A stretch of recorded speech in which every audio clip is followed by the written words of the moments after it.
thank you for the opportunity to be here, Secretary Clinton, Senator Manchin. Unfortunately, my circumstance for being here is not as pleasant. It's not as pleasant as what everyone else's is. Let me say my apologies for what we've heard outside. Although a lot of those people out there don't agree with some of the things you've said about coal and our source of our income and our life, there's better ways of going about expressing that. So I'm thankful for the opportunity to be here.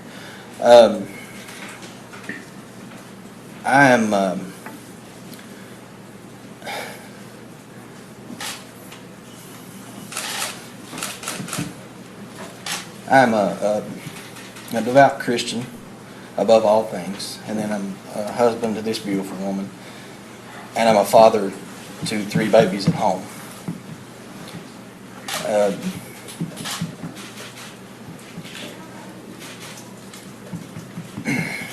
Jeremiah 29:11 says, "For I know the plans I have for you, declares the Lord, plans to prosper you and not to harm you, plans to give you hope and a future."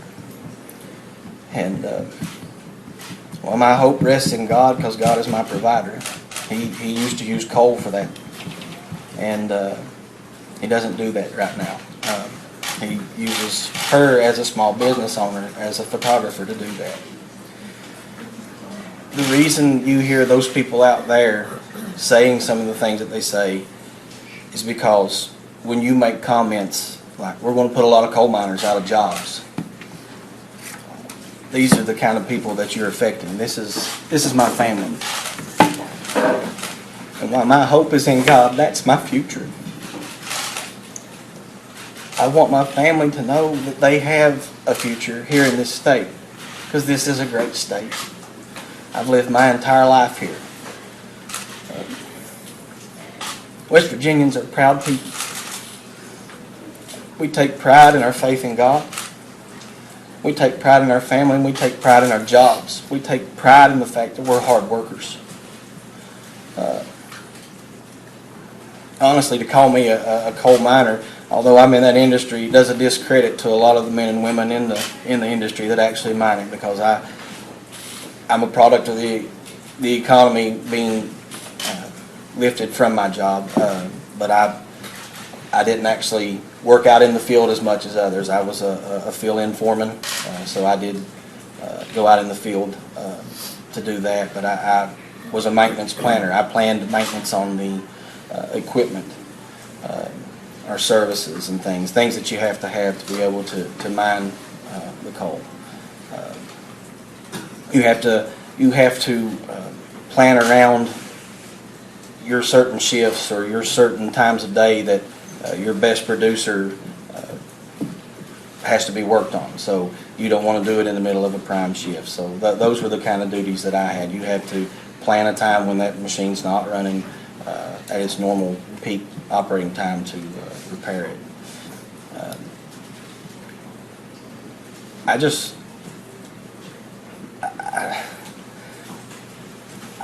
want to know how you can say you're going to put a lot of coal miners out of jobs, and then come in here and tell us how you're going to be our friend, because those people out there don't see you as a friend. I know that, Bo. And, you know, I don't know how to explain it other than what I said was totally out of context from what I meant, because I have been talking about helping coal country for a very long time. And I did put out a plan last summer. And it was a misstatement, because what I was saying is that the way things are going now, we will continue to lose jobs. That's what I meant to say, and I think that seems to be supported by the facts. I didn't mean that we were going to do it. What I said was that is going to happen unless we take action to try to help and prevent it. So I don't mind anybody being upset or angry. That's a perfect right for people to feel that way. I do feel a little bit sad and sorry that I gave folks the reason or the excuse to be so upset with me, because that is not what I intended at all.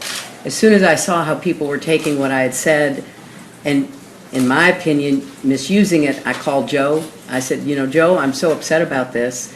And I wrote him a letter and told him that I was very sorry that that was occurring, because he knows, and he has known me a long time, as he said. He knows that's not at all what I was saying or what I meant. Now, I can't take it back, and I certainly can't get people who, for political reasons or very personal reasons, painful reasons, are upset with me. But here's what I want you to know. What I want you to know is I'm going to do everything I can to help, no matter what happens politically. I mean, that is just how I am made. I'm going to do everything I can to help. Obviously, if I'm fortunate enough to be president, I'm going to be as focused to help West Virginia as I can. Whether or not people in West Virginia support me, I'm going to support you. That's how I feel about it. And I am glad you raised it, because I think it's important to put it out on the table and give me a chance to see your beautiful children and to tell you I'm going to do whatever I can to try to help. I'm not going to overpromise.